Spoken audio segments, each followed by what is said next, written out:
अस्सलामुअलैकुम everyone, welcome back to Masters. आज हम करने वाले हैं स्टैट्स 301 का लेक्चर नंबर 25। लास्ट लेक्चर में हमने पीडीएफ प्रोबेबिलिटी डेंसिटी फंक्शन पढ़ा था और उसका एक क्वेश्चन था और उसका लास्ट पार्ट जो ई था वो रह गया था और जो कि इस लेक्चर में इंक्लूड है। देखते हैं कि इसको हमने कैसे सॉल्व करना है।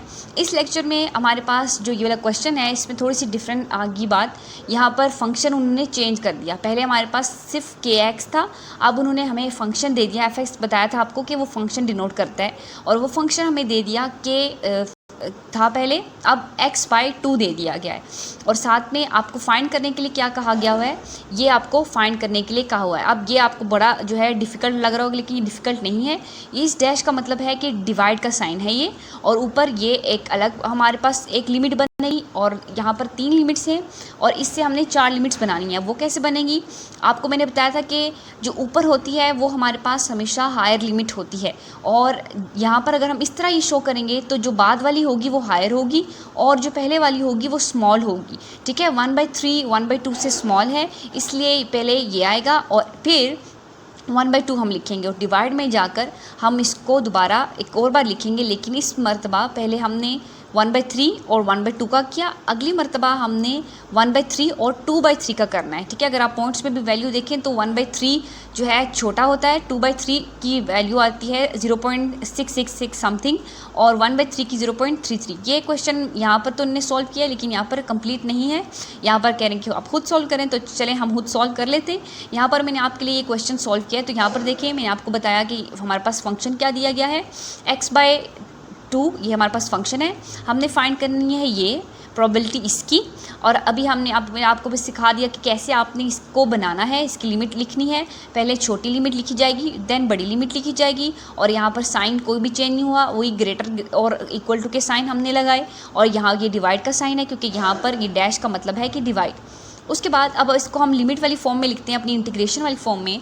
तो अभी आपको मैंने रिपीट किया कि ऊपर हम लिखेंगे हमारी जो बड़ी प्रोबेबिलिटी होगी वो ऊपर होगी और नीचे हमारे पास छोटी प्रोबेबिलिटी होगी, यानी जो छोटी लिमिट होगी। यहाँ पर लिमिट तो हमें ये दी हुई है।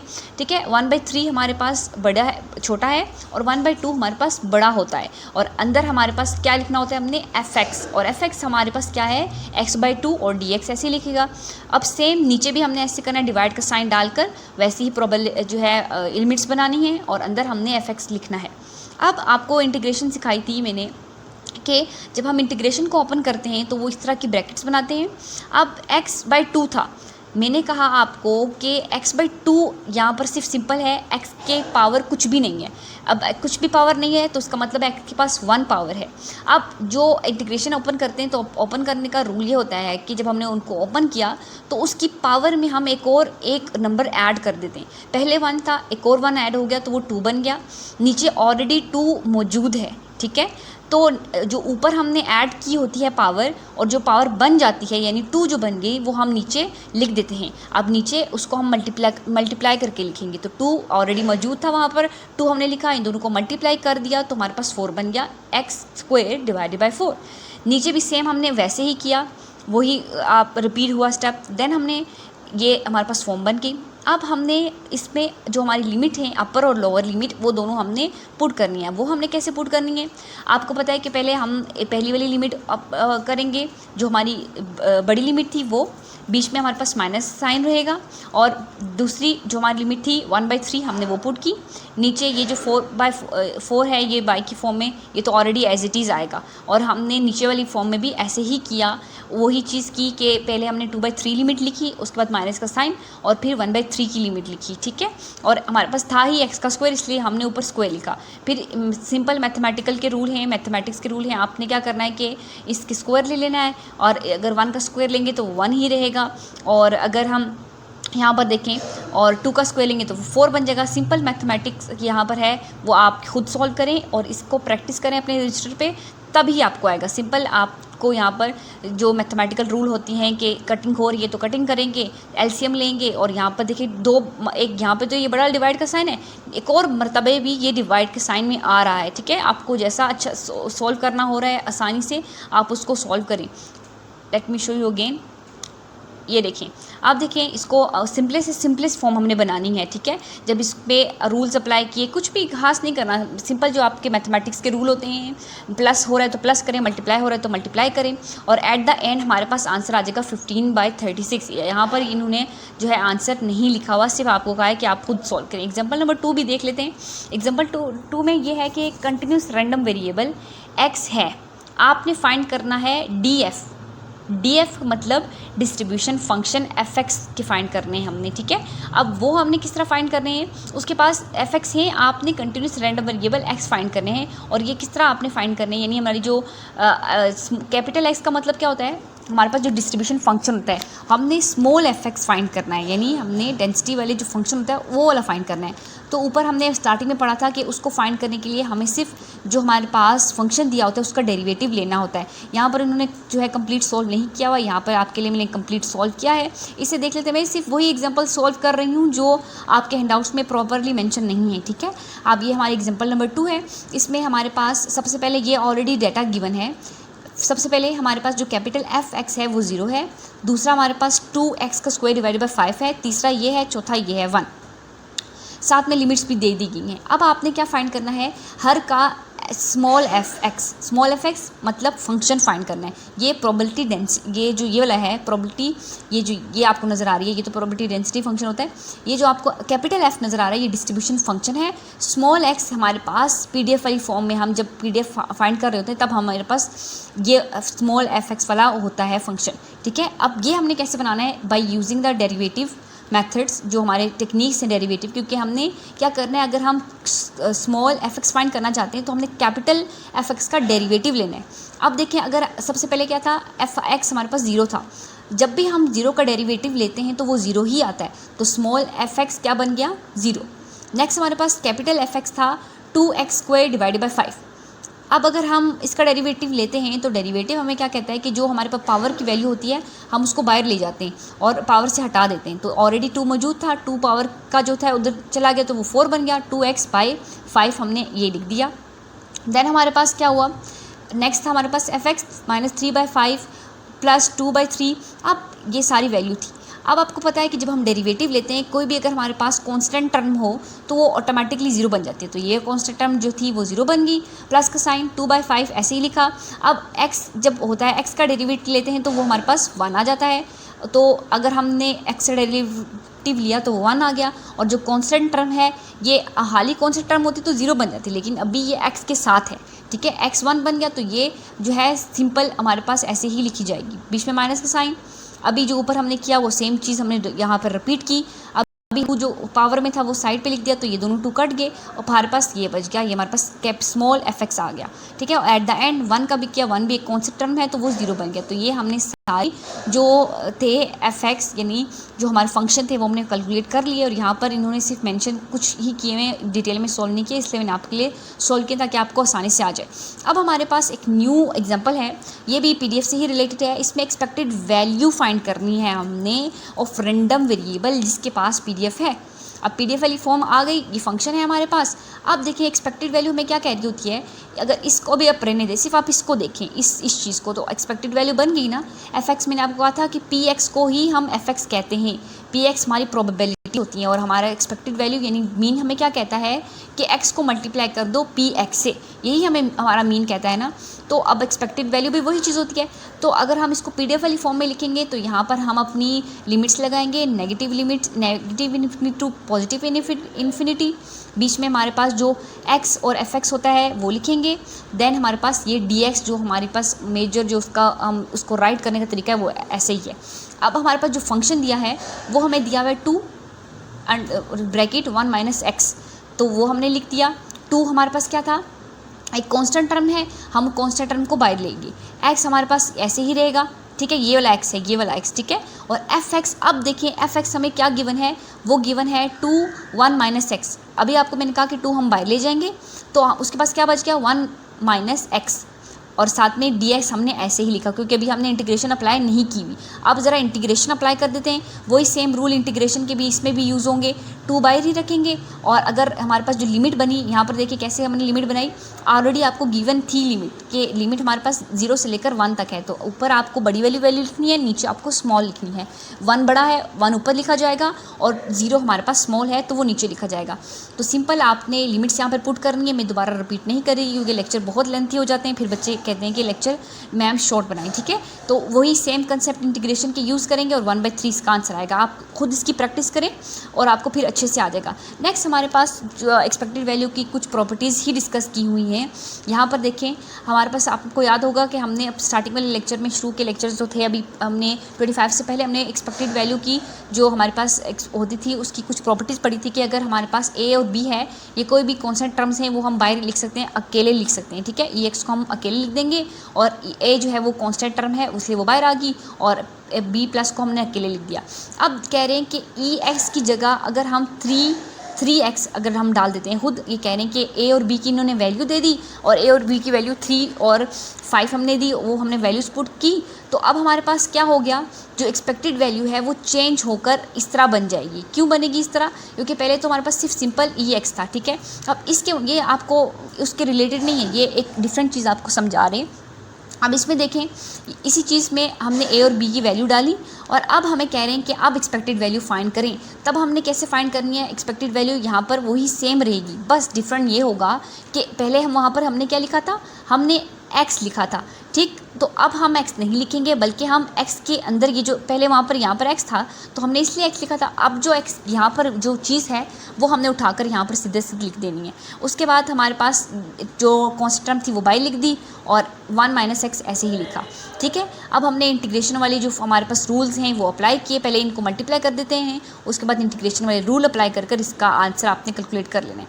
एक स्पेशल केस होगा कि जब हमारे पास b 0 दिया गया होगा तब हमारे पास क्या होगा कि एक्सपेक्टेशन ऑफ जो ए एक्स होगा, ये ऑब्जेक्टिव के हवाले से इंपॉर्टेंट है, जो है ए हमारे पास कौन सा टर्म है वो बाहर आ जाएगी एक्सपेक्टेशन के और ये इस तरह लिखा जाएगा, ठीक है। अब हमारे पास मोमेंट्स रेशो आ गई हैं और मोमेंट्स आ गई है, उनको हमने कैसे कैलकुलेट करना है, पीडीएफ वाली फॉर्म में, ठीक है। अगर हमें पीडीएफ दिया गया हो तो अब डायरेक्ट हम मोमेंट्स नहीं फाइंड कर सकते, पहले हम ये फाइंड करेंगे μ-1, देन हम μ1 फाइंड कर सकते हैं।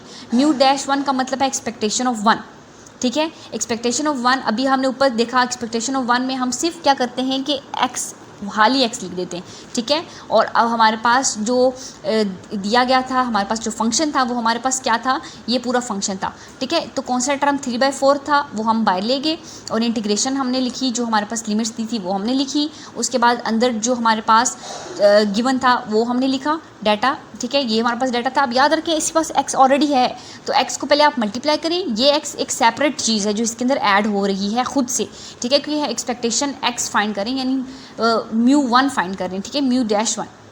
तो इसको हमने पहले मल्टीप्लाई किया और ये x इसके साथ वाला x है, ठीक है। और यहाँ पर f(x) हमने पुट किया तो f(x) हमारे पास क्या दिया हुआ था, x2 - x, ठीक है। इनको हमने मल्टीप्लाई कर फिर ये लिखा, ठीक है। और सिंपल आपको वही इंटीग्रेशन वाले मेथड यूज़ कर इसको सॉल्व करना है और ये हमारे पास आ गया 1। अब एक्सपेक्टेशन ऑफ जो 2 है वो हमने एक्सपेक्ट 2 की फाइंड करनी है, यानी μ-2, उसमें सिर्फ और सिर्फ चेंजिंग ये होगी कि x की जगह x² आ जाएगा, बाकी सब चीज़ें सेम एज इट इज़ वही रहेंगी। x3 में हमारे पास जब μ-3 हम फाइंड करेंगे तो x³ बन जाएगा। सिंपल सी बात है, अब आगे आपको समझ आ गई होगी कि x4 जब करेंगे तो हमारे पास μ(x4) करेंगे तो x4 बन जाएगा और बाकी सब चीज़ें सेम ही रहेंगी, ठीक है। इसकी एग्जांपल आप ज़रूर कीजिएगा। अब जो मोमेंट रेशो हैं पीडीएफ वाली फॉर्म में उसके डिफरेंट फार्मूलाज होते हैं। याद रखें कि पहला मोमेंट रेशो ऑलवेज जो है 0 होता है। दूसरा वाला हमारे पास क्या होगा, उसका ये फार्मूला है कि μ-2 - μ1 का स्क्वायर, ठीक है। ये आपने सारे फार्मूलेज याद रखने हैं, खुद इसकी प्रैक्टिस करेंगे तो आपको ऑटोमेटिकली याद हो जाएंगे। सिर्फ हमने μ- वाली सारी वैल्यूज़ फाइंड कर ली, आपने सिर्फ और सिर्फ ये चीज़ें इसके फॉर्मूले याद करने और उसके अंदर आपने वैल्यूज़ पुट कर देनी है। अब आ गया हमारे पास मोमेंट रेशो वाला कंसेप्ट। मोमेंट रेशो सिर्फ 2 ही होती हैं, फर्स्ट मोमेंट रेशो और second moment ratio. First moment ratio का फॉर्मूला हमने ऊपर भी मिड टर्म के सिलेबस में ऑलरेडी पढ़ चुके हैं, ठीक है। इसका फॉर्मूला होता है म्यू, पहले m था तो m की जगह रिप्लेस हो गया म्यू का स्क्वायर का म्यू क्यूब का स्क्वायर, ठीक है। म्यू क्यूब 0 था, उसका स्क्वायर हमने लिया तो ऐसा आ गया। म्यू 2 का क्यूब लिया तो म्यू 2 हमारे पास 1/5 था, तो ये हमारे पास बन गया। और इस हमारे पास जो मोमेंट रेशो B1 था वो 0 के इक्वल आ गया। मोमेंट रेशो 2 जो था B2 हमारे पास 2.14 आ गया। सिर्फ आपको फॉर्मूलेज याद होने चाहिए, वैल्यूज़ आपने कैलकुलेट ऊपर कर ली, आपने सिर्फ इसके अंदर पुट कर देंगे। नेक्स्ट हमारे पास एक और टॉपिक आ गया जॉइंट डिस्ट्रीब्यूशन। इसको देख लेते हैं ये क्या है। The distribution of two or more random variables which are observed when an experiment is performed। अगर पहले तो हमने सिर्फ या x के साथ डील करे थे या y के साथ तो आया ही नहीं, सिर्फ हमने x के साथ डील किया। जॉइंट डिस्ट्रीब्यूशन वो होती है जिसमें x और y दोनों एक साथ हो जाएं, ठीक है। अगर हमारे पास पहले सिंगल रैंडम वेरिएबल था, अगर सिंगल होगा तो उसे यूनिवेरिएंट कहेंगे। अगर वो डबल हो जाएगा, 2 वेरिएबल्स होंगे तो उसे जो है बाई वेरिएंट कहेंगे। अगर 3 वेरिएबल्स हमारे पास रैंडम वेरिएबल्स हो जाएंगे तो उसे ट्राई वेरिएंट कहेंगे। ये आपके ऑब्जेक्टिव के हवाले से इंपॉर्टेंट है। और बाई वेरिएंट को हम जॉइंट डिस्ट्रीब्यूशन या जॉइंट प्रोबेबिलिटी भी कहते हैं। अब बाई वेरिएंट इसको हम लिखते कैसे हैं, इसको हम x और y, हमारे पास दोनों रैंडम वेरिएबल x भी होगा और y भी होगा, ठीक है। यहाँ पर मेन जो हमारे पास डिस्ट्रीब्यूशन है वो इस तरह लिखते हैं। अभी आपको ये समझ नहीं आएगी, हम जब इसकी एग्जांपल करेंगे तब आपको अच्छे से समझ आएगी। अब इसकी एग्जांपल कर लेते हैं। एग्जांपल से पहले इसकी कुछ प्रॉपर्टीज़ हैं वो पढ़ लेते हैं। x और y हमेशा जो है वो 0 से बड़े होंगे, और इसका जब डबल समीशन लेंगे और x और y का तो ये 1 के ही इक्वल आएगा। सेम प्रॉपर्टी जो सिंगल रैंडम वेरिएबल की थी। अब इसका मार्जिनल प्रोबेबिलिटी फंक्शन पढ़ लेते हैं। इसमें सिर्फ और सिर्फ आपने यही याद करना है, इसका g(x) से शो करेंगे। ये कहीं यूज़ नहीं हो रहा है, लेकिन सिर्फ आप यूनिवर्सिटी वालों को क्या पता होता है कि पेपर में दे भी दें, सिर्फ आपको ये इसका फॉर्मूला याद करना है। और ये तब होगा जब हम x के साथ हम डील कर रहे होंगे तो मार्जिनल प्रोबेबिलिटी लगाएंगे, ठीक है। और g(x) के साथ वो शो होगा, और जब हम y के साथ डील करेंगे तो h से शो होगा। और सिर्फ डिफरेंस यहाँ पर समीशन में वहाँ पर n था और यहाँ पर m आ गया। कंडीशनल प्रोबेबिलिटी भी सेम वही होगी, सिर्फ और सिर्फ आपने इसके फॉर्मूलेज याद रखने हैं। कंडीशनल प्रोबेबिलिटी जब हमारे पास x, ये देखें x है, y ऑलरेडी अकर हो चुका है तो हमारे पास ये फॉर्मूला बनेगा। और अगर y जो है ऑलरेडी अकर नहीं है, x ऑलरेडी अकर्ड है तो उसका ये फॉर्मूला बन जाएगा। सिर्फ आपने फॉर्मूलेज यहाँ पर याद रखें। और इंडिपेंडेंट में आपको पता था कि दोनों को हम मल्टीप्लाई कर देते थे, तो हमने जो प्रोबेबिलिटीज़ x और y की जो सिंगल निकली मार्जिनल और दूसरी, तो इन दोनों को हमने मल्टीप्लाई कर दिया। एग्जाम्पल है हमारे पास वेरी इंपॉर्टेंट कि एक बैग है, एक अर्न है, उसमें 3 ब्लैक बॉल्स हैं, 2 रेड बॉल्स हैं, 3 ग्रीन बॉल्स हैं, 2 हमने फेंक की रैंडमली। अब आपने बताना है कि if x is the random the number of black balls and y is the number of red balls.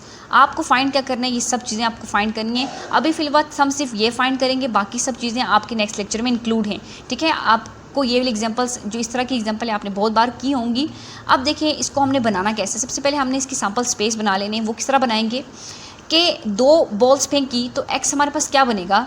अगर 2 बॉल्स फेंकी तो या हो सकता है कि जो हमारे पास x है या तो वो 0 हो या 1 हो या 2 हो जस्ट। और y भी सेम केस यही होगा। y किसको शो कर रहा है और x किसको शो कर रहा है। y शो कर रहा है ब्लैक बॉल्स को, और जो y है वो शो कर रहा है रेड बॉल्स को, x ब्लैक बॉल्स को। 2 रैंडमली ब्लैक बॉल्स फेंकी, हमें नहीं पता कि वो रेड हैं या वो ब्लैक है, हमें नहीं पता, ठीक है। तो उसके केसेस हमने बनाए। वो या तो ऐसा हो सकता है कि जो 2 बॉल फेंकी वो दोनों की दोनों रेड हों, या ऐसा होता है दोनों की दोनों वो ब्लू हों, ब्लैक हों, ठीक है। अब हमने x और y कैसे बनाने हैं। अब x और y आपको पता चल गया क्या है, वो हमारे पास 0 होगा या 1 होगा या 2 होगा या, ठीक है। और y भी सेम यही चीज़ होगी, ठीक है। अगर 2 एट अ टाइम है तो आपको पता है कि जब हमारे पास डाइस वाली एग्जांपल थी तो हम सिर्फ और सिर्फ इन दोनों चीज़ों को मल्टीप्लाई कर रहे थे। देखें ये दोनों सेम ऐसे लिखेंगे ना, यहाँ पर ये आपको मैं शो करवा देती हूँ। अब इनको हमने एक दूसरे से मल्टीप्लाई किया तो हमारे पास ये इसका सैम्पल स्पेस बनेगा, ठीक है। अब बारी बारी हमने सब इन सैम्पल स्पेस के जो फेवरेबल्स हैं वो अपने निकालने हैं, ठीक है। और सबसे पहले तो आप टोटल निकाल लें। टोटल क्या बनेगी 8C2। ये लिखने का मतलब ये है, इसको भी आप रहने दें। सिर्फ 8C जो है 8C2 मतलब कंडीशनल प्रोबेबिलिटी हमने का फॉर्मूला उसका लगाना है, वो 28 बनेगा। आपको कंडीशनल प्रोबेबिलिटी का फॉर्मूला आना चाहिए, कॉम्बिनेशन का फॉर्मूला आपको आना चाहिए। वो ये होता है कि n हमारे पास जो बड़ी वैल्यू होगी वो n होगी, n factorial divided by r factorial n minus r factorial, ठीक है। अब वो हमने निकाला तो वो 28 बन गया। अब देखिए सबसे पहला केस था हमारे पास 0 0 का। 0 0 मीन्स x भी 0 y भी 0, मतलब एक्स और वाई ज़ीरो मतलब क्या, ना तो वो ब्लैक है ना तो वो रेड है, ठीक है। तो ना टोटल कितनी हमारे पास थी, 3 हमारे पास रेड थी, 2 हमारे पास ब्लैक थी और 3 जो थी हमारे पास हमारी जो ग्रीन बॉल्स थी, ठीक है। अगर वो ना तो रेड है और ना तो ब्लैक है तो डेफिनेटली वो ग्रीन से निकला होगा, ठीक है। ये 3C0 3 2C0 ये तो 1 1 बन जाएंगे, तो 3C2 ये हमारे पास 3 बनेगा। इसके कम्बिनेशन वाले फॉर्मूला आपने इसमें पुट करना है, ठीक है। जब हमारे पास दोनों ज़ीरो थे ये आ गया।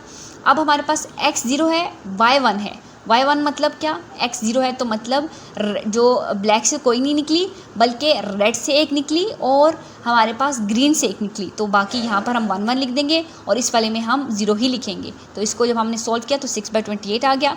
अब 1 1 मतलब एक ब्लैक है एक रेड है, तो सेम वही कंसेप्ट होगा और नीचे डिवाइड में टोटल जो हमारे पास बॉल्स हैं हमने वो लिखनी है साथ साथ, ठीक है। तो सिंपल आपने इन तमाम का फाइंड कर लेना है। Let me show you.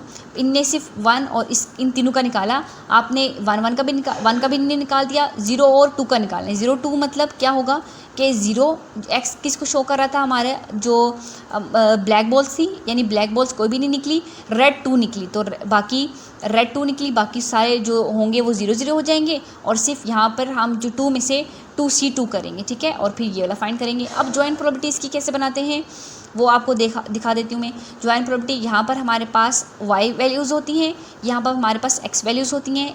x और y 0 1 2 था, y भी हमारे पास 0 1 2 था, ठीक है। अब जब हमारे पास x जो था, x यहाँ पर शोर है, x जब 0 था और y भी जब 0 था तब हमारी प्रोबेबिलिटी क्या आई थी, वो 3/28 आई थी। अब अगेन इसका देखें, x 0 ही है, y हमारे पास 1 बन गया, यानी x 0 है, ये x 0 है और y हमारे पास 1 है। पहला जो है x को रिप्रेजेंट करेगा, दूसरा y को रिप्रेजेंट करेगा, तब हमारी प्रोबेबिलिटी ये थी। अब दूसरा जो है y 0 है, x 0 है और y हमारे पास 2 है, ठीक है, तब हमारे पास ये प्रोबेबिलिटी थी, ठीक है। इस तरह हमने सारी प्रोबेबिलिटीज़ लिखनी है और जैसे वहाँ पर जितनी प्रोबेबिलिटीज़ थी हमने सिर्फ वही फाइंड करनी है और जो जिनकी प्रोबेबिलिटीज़ फाइंड नहीं होंगी, लेट्स सपोज यहाँ पर 0 बना है, ये बना, यहाँ पर 0 क्यों बना, क्योंकि यहाँ पर 1 और 2 था। अब देखें 1 और 2, अब देख लेते हैं कि हमारे जो उस डाटा में क्या 1 और 2 कोई वैल्यू थी, 1 और 2 कोई भी वैल्यू नहीं थी, इसलिए हमने 0 लिख दिया। अब नेक्स्ट वाले देखें, यहाँ पर हमारे पास अगेन 0 आ गया, यानी 2 और 2 भी कोई नहीं था, इसलिए हमने 0 लिख दिया, ठीक है। इनका सम किया तो हमारे पास ये वैल्यू आ गई, ठीक है। इस कॉलम का सम किया तो ये वैल्यू आ गई, इस कॉलम का सम किया तो ये आ गई, ठीक है। इस रो का सम किया तो ये वैल्यू आ गई, इस रो का सम किया तो ये वाली वैल्यू आ गई। ये काफ़ी इंटरेस्टिंग सा टॉपिक है, उम्मीद करती हूँ आपको समझ आया होगा। वीडियो को मैंने काफ़ी शॉर्ट करने की कोशिश किया, उम्मीद करती हूँ आपको समझ भी आया होगा। इंशाल्लाह हम नेक्स्ट वाली वीडियो में लेक्चर नंबर 26 कवर करेंगे और अभी इसका सिर्फ हमने एक ही पार्ट किया है इस एग्जाम्पल का, और आने वाले लेक्चर्स में हम इसके बाकी सारे पार्ट्स करेंगे। और अगर आपको वीडियो पसंद आई हो तो वीडियो को ज़रूर लाइक कीजिएगा और अपने दोस्तों के साथ भी शेयर करें ताकि उनका भी फ़ायदा हो जाए और अच्छे से वो प्रिपेयर कर लें अपनी फाइनल टर्म की प्रिपरेशन स्टैट्स की। Thank you for watching the video. Stay connected with Master for more such videos.